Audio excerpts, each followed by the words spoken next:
हमने पिछली क्लासों के अंदर मोनेरा जगत, प्रोटिस्टा जगत और 5 किंगडम सिस्टम क्या होता है ये कंप्लीट पढ़ लिया था।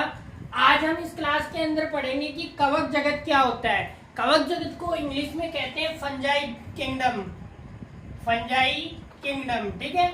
तो कई बार हिंदी में भी जो नाम है इसका वो इस तरह से फंजाई लिखा हुआ होता है, तो आप कंफ्यूज नहीं होंगे क्योंकि कवक और फंजाई जगत एक ही है, ठीक है। तो फंजाई जो है इसका इंग्लिश नेम है और कवक जो है इसका हिंदी नेम है। तो इस कवक में देखो, साधारण भाषा में मैं आपको समझाऊं कि आखिर कवक क्या होते हैं। तो आपने वर्षा ऋतु के दौरान, जब बरसात होती है तो वर्षा ऋतु के दौरान जैसे लकड़ियां गली हुई पड़ी रहती हैं या पेड़ का तना पड़ा हुआ रहता है या कोई ऐसी जगह जहाँ नमी युक्त पानी भरा हुआ रहता है, मतलब थोड़ा हल्का सा, थोड़ा कीचड़ भी ना हो और मतलब नमी युक्त क्षेत्र होता है, ठीक है। तो वहां पे आपने कुछ इस तरह की संरचनाएं देखी होंगी, इस तरह की, ठीक है। तो यहाँ पे, ठीक है, इस तरह की कुछ संरचनाएं देखी होंगी या इस तरह की कुछ संरचनाएं देखी होंगी, नहीं सॉरी, इस तरह की कुछ संरचनाएं देखी होंगी आपने, ठीक है ना। तो इन संरचनाओं को जिन्हें आम भाषा में अब आपके जहाँ पे आप देख रहे हो वहां पे पता नहीं मुझे क्या कहते हैं, लेकिन हमारे आम भाषा में इसे कहते हैं सांप की छतरी। तो सांप की जो छतरी है उसे ही बेसिकली कहते हैं कवक जगत, ठीक है, कवक जगत। और इस तरह का जो मोटा होता है इसको लोग खाना बनाने के भी काम में लेते हैं, जिन्हें हमारे इधर का आम भाषा के अंदर कहते हैं भूंगा, ठीक है। तो वो सारी चीजें कवक जगत के अंतर्गत आती हैं और ये सारे जीव होते हैं, ठीक है। तो अभी देखते हैं कवक जगत। कवक जगत का आवास मैंने जैसे बताया कि ये नमी उप क्षेत्र के अंदर रहते हैं, जैसे सड़ी गली लकड़ियों या वर्षा ऋतु के दौरान ये पाई जाती हैं, ठीक है। इनका जो शरीर होता है अगुणित होता है, हैप्लॉइड होता है, एन, ठीक है। ये क्या होता है, अगुणित होता है और इनके शरीर को, इनका जो शरीर होता है उस शरीर को क्या कहते हैं, थैलस। इनकी जो संरचना होती है उसे कहते हैं थैलस, ठीक है। और इनकी जो संरचनाएं होती हैं वो धागे नुमा होती है। कभी आपने इस तरह की, अब की बार जब बरसात हो तो देखना, ऐसे तो ये धागे नुमा संरचनाएं होती हैं। जब आप उसको ऐसे पकड़ोगे तो वो आपके हाथ में धागे नुमा संरचनाएं, चिपचिपा सा पदार्थ सा लग जाएगा एक, तो ये धागे नुमा संरचनाएं होती हैं। और ये धागे नुमा संरचनाएं एक संरचना का निर्माण करती हैं, ठीक है। धागे नुमा संरचनाएं बहुत सारी इकट्ठी होकर एक संरचना का निर्माण करती हैं, जिसे कवक जाल या माइसीलियम कहते हैं। इंग्लिश के अंदर इसे माइसीलियम कहते हैं, कई बार नाम डायरेक्ट दे देता है कि माइसीलियम क्या है, तो इसे क्या कहते हैं, माइसीलियम कहते हैं। और इन कवक जाल की नलिकाओं के बीच में द्रव्य भरा हुआ होता है जिसे साइटोप्लाज्म कहते हैं। क्या कहते हैं, साइटोप्लाज्म कहते हैं, ठीक है। और इनके ऊपर एक सेल वॉल पाई जाती है। इस सेल वॉल जो होती है वो पॉलीसेकेराइड और काइटिन की बनी होती है, ठीक है। पॉलीसेकेराइड सेकेराइड का एक प्रकार है जो हम बायोमोलिक्यूल्स जब पढ़ेंगे तो उसके अंदर समझेंगे कि पॉलीसेकेराइड क्या होता है, ठीक है। ओलिगोसेकेराइड, पॉलीसेकेराइड वगैरह क्या होते हैं। एक काइटिन होता है, जो हमारे नाखून है, ये नाखून काइटिन की सहायता से बने हुए होते हैं, ठीक है। काइटिन एक प्रकार का पदार्थ होता है, तो उनकी द्वारा ये बाह्य जाल जो कोशिका भित्ति होती है वो बनी हुई होती है। तो कवक होते हैं ये मर्तजीवी परजीवी होते हैं, ठीक है। मर्तजीवी यानी अपने मरे हुए सड़े गले जैसे होते हैं उनसे भी अपना भोजन प्राप्त, जैसे पेड़ है उसका तना पड़ा है वो मर गया तो उससे वो उस पे उगाते हैं और वहां से ही अपना भोजन प्राप्त करते हैं। और कुछ जो होते हैं वो परजीवी के रूप में भी रहते हैं, जैसे कि जो पेड़ उग रहा है उसके तना पे या वैसे भी ये उगाते हैं उसके आसपास भी, ठीक है। और जो कवक का शरीर होता है वो बहुकोशिकीय प्रकार का होता है, मल्टी सेलुलर प्रकार का होता है। लेकिन एक जो कवक होता है ईस्ट, ये ईस्ट इसका अपवाद है, ये यूनिसेलुलर होता है। यूनिसेलुलर यानी एक कोशिकीय इसका शरीर होता है, ठीक है। अब देखो, एक गेहूं के अंदर एक रोग होता है पक्सीनिया नाम का। पक्सीनिया नाम का जो रोग होता है वो कवक के कारण होता है। और उसमें क्या होता है कि गेहूं की पत्तियों पे भूरे धब्बे नुमा संरचनाएं पाई जाती हैं, ठीक है। तो ये कवक जो है हमारे, आपने इन कवकों को आप कहाँ देख सकते हो, ठीक है, कहाँ, वेयर, कहाँ आप इनको देख सकते हो, तो आपने कई बार रोटी देखी होगी, रोटी जो हम खाते हैं तो रोटी के ऊपर जैसे रोटी जब बासी हो जाती है तो उसके ऊपर महीन महीन बारीक बारीक इस तरह की संरचनाएं उभर आती हैं। एक दिन में तो नहीं आएंगी, 2-3 दिन के अंदर आ जाती हैं वर्षा ऋतु के दौरान जब उसमें नमी पाई जाती है। तो वो क्या होते हैं, कवक। और ऐसी परिस्थितियों से बचने के लिए हम रोटी या खाना को कहाँ रख देते हैं, रेफ्रिजरेटर फ्रिज के अंदर रख देते हैं, जिसके कारण ये जो कवक है वो एक्टिव नहीं हो पाते खाने पे और खाना क्या नहीं होता, खराब नहीं होता है। ठीक है, अब देखो इसके अंदर जनन कैसे होता है, जनन। ठीक है, आप मुझे कमेंट करके आज ये बताना कि जनन क्यों आवश्यक है। मैंने आपको 2 से 3 बार बता दिया है कि रिप्रोडक्शन क्यों आवश्यक है। आज आप कमेंट करके बताना कि जनन क्यों आवश्यक है। तो इसके अंदर जैसे जनन के 3 प्रकार होते हैं, vegetative reproduction, asexual reproduction, sexual reproduction. ठीक है, कायिक, लैंगिक और अलैंगिक। तो इसके अंदर कवक के अंदर तीनों प्रकार के जनन पाए जाते हैं, कायिक भी पाया जाता है, लैंगिक भी पाया जाता है और अलैंगिक जनन भी पाया जाता है। ठीक है, तो अलैंगिक जनन जो होता है वो बीजाणुओं के द्वारा होता है। अब जो ये बीजाणु होते हैं ये भी 2 प्रकार के होते हैं, चल बीजाणु और अचल बीजाणु। मोटाइल इसे कहते हैं इंग्लिश में मोटाइल। ठीक है, मोटाइल, और इसे कहते हैं नॉन मोटाइल। तो मोटाइल चल बीजाणु क्या होता है, जो बीजाणु अपनी एक जगह पर ही चल बीजाणु क्या होता है, चल बीजाणु देखो सीधा सा अर्थ निकलता है कि चलना, और अचल मतलब चल नहीं सकता। तो जो बीजाणु अपनी जगह से एक जगह से दूसरी जगह पर जैसे पानी, हवा या किसी भी सहायता से एक जगह से दूसरी जगह पर स्थानांतरित हो सकते हैं तो उन्हें कहते हैं चल बीजाणु या मोटाइल बीजाणु। लेकिन जो बीजाणु अपनी एक ही वहीं पे जहां पे वो बने वहीं पे रहते हैं और वहीं से जनन क्रिया करते हैं तो उन्हें कहते हैं अचल बीजाणु, नॉन मोटाइल। ठीक है, तो ये होता है। अब जो लैंगिक जनन है वो निषिक्तांड या एस्कस बीजाणु के द्वारा होता है। और जो कायिक जनन होता है वो कायिक जनन जो ये जो कवक है इसकी संरचनाओं में जैसे टूट जाता है। कायिक जनन भी 3 प्रकार का होता है। एक होता है आपका खंडन, दूसरा होता है द्विखंडन, ठीक है, और तीसरा आपका जो होता है वो होता है मुकुलन।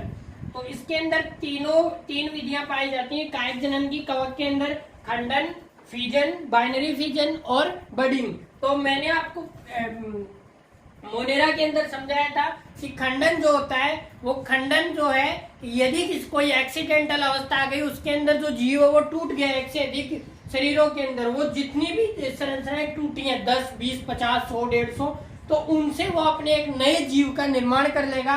इसको कहते हैं खंडन, फीजन। बाइनरी फीजन उसे कहते हैं जब जीव अपनी जो संरचना है उससे टूटकर खुद से नेचुरल रूप से टूट के 2 अलग अलग संरचनाओं का निर्माण करता है तो उसे कहते हैं द्विखंडन। और मुकुलन के अंदर जो जीव है जैसे ये है तो इसके ऊपर यहाँ पे अलग से एक बडिंग निकल जाएगी, एक अलग से उभार निकल आएगा और उसे कहते हैं बड। और ये जब वयस्क अवस्था एडल्ट का रूप ले लेता है तो ये अपने आप इससे अलग हो जाता है और इसी अवस्था को क्या कहते हैं, मुकुलन vegetative reproduction, budding vegetative reproduction. ठीक है, तो ये इसमें होता है खंडन, द्विखंडन, मुकुलन। लैंगिक जनन होता है निषिक्तांड एस्कस बीजाणु के द्वारा और अलैंगिक जो होता है वो बीजाणु चल या अचल बीजाणुओं के द्वारा। देखो अभी हमने बात की कि 3 प्रकार का जनन होता है, सेक्सुअल, एसेक्सुअल और वेजिटेटिव। अभी हम देखते हैं सेक्सुअल रिप्रोडक्शन कैसे होता है, ये स्टेप्स हम देखेंगे। तो पहला हम इसको हिंदी में कहते हैं लैंगिक जनन। ठीक है, तो इसके अंदर देखो 3 प्रोसेस के अंदर ये कंप्लीट होता है। पहला क्या होता है कि पहले इसमें एक टर्म है प्लाज्मोगेमी। अब ये प्लाज्मोगेमी क्या होता है, अभी हमने देखा था कि बीजाणु। अब बीजाणु कितने प्रकार के होते हैं, 2, चल अथवा अचल, मोटाइल या नॉन मोटाइल। ठीक है, तो प्लाज्मोगेमी किसे कहते हैं, जब चल अथवा अचल बीजाणु आपस में संलयित होते हैं तो इस प्रावस्था को क्या कहते हैं, प्लाज्मोगेमी। जब या तो चल प्लस चल या अचल प्लस अचल जब बीजाणु आपस में संलयित होते हैं, चल और चल बीजाणु या अचल बीजाणु के जब प्रोटोप्लाज्म का संलयन होता है, इनके अंदर जो प्रोटोप्लाज्म पाया जाता है कोशिका द्रव्य, उनका जो संलयन होता है तो उसके बाद एक प्रावस्था बनती है जिसे प्लाज्मोगेमी कहते हैं, ठीक है। तो पहला ये स्टेप है कि पहले क्या होती है, प्लाज्मोगेमी बनती है, चल अथवा चल या अचल अथवा चल युग्मों का संलयन, उनके प्रोटोप्लाज्म का संलयन होता है और उसके बाद प्लाज्मोगेमी बनती है। अब दूसरी प्रोसेस होती है कि जो बीजाणु है उनके अंदर क्या होता है, केंद्रक संलयन भी होता है। जैसे यहाँ पे कोशिका द्रव्य का संलयन हो गया, ठीक है। अब क्या होता है, उनके अंदर केंद्रक का संलयन होता है। देखो एक बेसिक से हम चित्र के द्वारा इनको समझते हैं। ये हो गया केंद्र, ये हो गया कोशिका द्रव्य, ठीक है। अब ये एक बीजाणु है, ये दूसरा बीजाणु है, तो इनका ये केंद्रक अलग हो गया। अब ये इनका केंद्रक है। तो पहली स्टेप में प्लाज्मोगेमी में क्या होगा, इनके प्रोटोप्लाज्म का संलयन होगा। तो प्रोटोप्लाज्म का संलयन, तो देखो इनके प्रोटोप्लाज्म का संलयन ये हो गया, इनके जो प्रोटोप्लाज्म है वो आपस में क्या बन गए, मिल गए, ठीक है। अब जब केंद्रक संलयन होगा तो इनके ये दोनों केंद्रक हैं, ये दोनों केंद्र क्या होंगे, ये आपस में मिल जाएंगे, ठीक है। और इस अवस्था को क्या कहते हैं, केंद्रक संलयन। और केंद्रक संलयन होने के बाद जो कोशिका है, देखो यहाँ तक जो बीजाणु होता है नॉन मोटाइल मतलब अगुणित होता है, ठीक है, अगुणित होता है। अब उसके बाद यहाँ पर क्या हो गया, यहाँ पे जो अब ये दो बन गए तो n प्लस एन, तो देखो n प्लस एन बन के क्या बना लेता है, ये द्विगुणित हो गया। पहले क्या था, अगुणित था और उसके बाद क्या हो जाता है, द्विगुणित हो जाता है। और द्विगुणित होने के बाद ये अपने पैतृक केंद्र की मतलब पुराने केंद्र की तरह बन जाता है। और पहले वैसे ये था, ठीक है, पहले अगुणित था, उसके बाद वो द्विगुणित हो जाता है, लेकिन केंद्र कैसा रहता है, पहले के जैसा रहता है और ये फलनकाय अवस्था में आ जाता है। उसके बाद इसके अंदर न्यूनीकरण विभाजन होता है और विभाजन से अनेक बीजाणुओं का निर्माण हो जाता है और उससे नए कवक का निर्माण हो जाए। अब देखो जो कवक जगत है उसके चार भागों में बांटा गया है, फाइकोमाइसिटीज, एस्कोमाइसिटीज, बेसिडियोमाइसिटीज और ड्यूटेरियोमाइसिट। अब हम एक एक करके उनको अलग अलग पढ़ते हैं। हालांकि कुछ वैज्ञानिकों ने इन्हें जाइगोमाइसिटीज, फाइकोमाइसिटीज, ठीक है, इस प्रकार से 9 वर्गों के अंदर अलग से बांटा है, लेकिन हमारी एनसीईआरटी में बेसिडियोमाइसिटीज, ड्यूटेरोमाइसिटीज, एस्कोमाइसिटीज और फाइकोमाइसिटीज इनका वर्णन दे रखा है, तो हम यही पढ़ेंगे, ठीक है। बाकी अलग अलग किताबों में इसे कहीं 9 भागों में बांट रखा है, ठीक है। तो अभी देखो पहला देखते हैं फाइकोमाइसिटीज। फाइकोमाइसिटीज की जो प्राणी होते हैं वो परजीवी के रूप में रहते हैं, ठीक है, और इनके अंदर जो जनन होता है वो सेक्सुअल होता है, ठीक है, लैंगिक जनन होता है, सॉरी लैंगिक जनन होता है। अब देखो इसके अंदर 3 नाम है, समयुग्मकता, असमयुग्मकी और विषमयुग्मकी। ये क्या होते हैं, समयुग्मकता जो है जब बीजाणु एक जैसे उत्पन्न होते हैं, मतलब सेम साइज के उत्पन्न होते हैं, उन्हें समयुग्मकता कहते हैं, ठीक है। क्या कहते हैं, समयुग्मकता। जब बीजाणु एक जैसी संरचना में दिखाई देते हैं उन्हें क्या कहते हैं, समयुग्मकता। अब देखो ये समयुग्मकता दो है वो 2 प्रकार की होती है। पहली, जब असमयुग्मकी मतलब असमान दिखाई देते हैं, ठीक है, असमान, जैसे ये ऐसे हो गया, ये ऐसे हो गया, तो असमान दिखाई देते हैं तो उसे असमयुग्मकी। और विषमयुग्मकी, जब ये भी थोड़ा अलग टाइप से दिखाई देते हैं, ठीक है, अलग प्रकार के दिखाई देते हैं, उन्हें क्या कहते हैं, विषमयुग्मकी।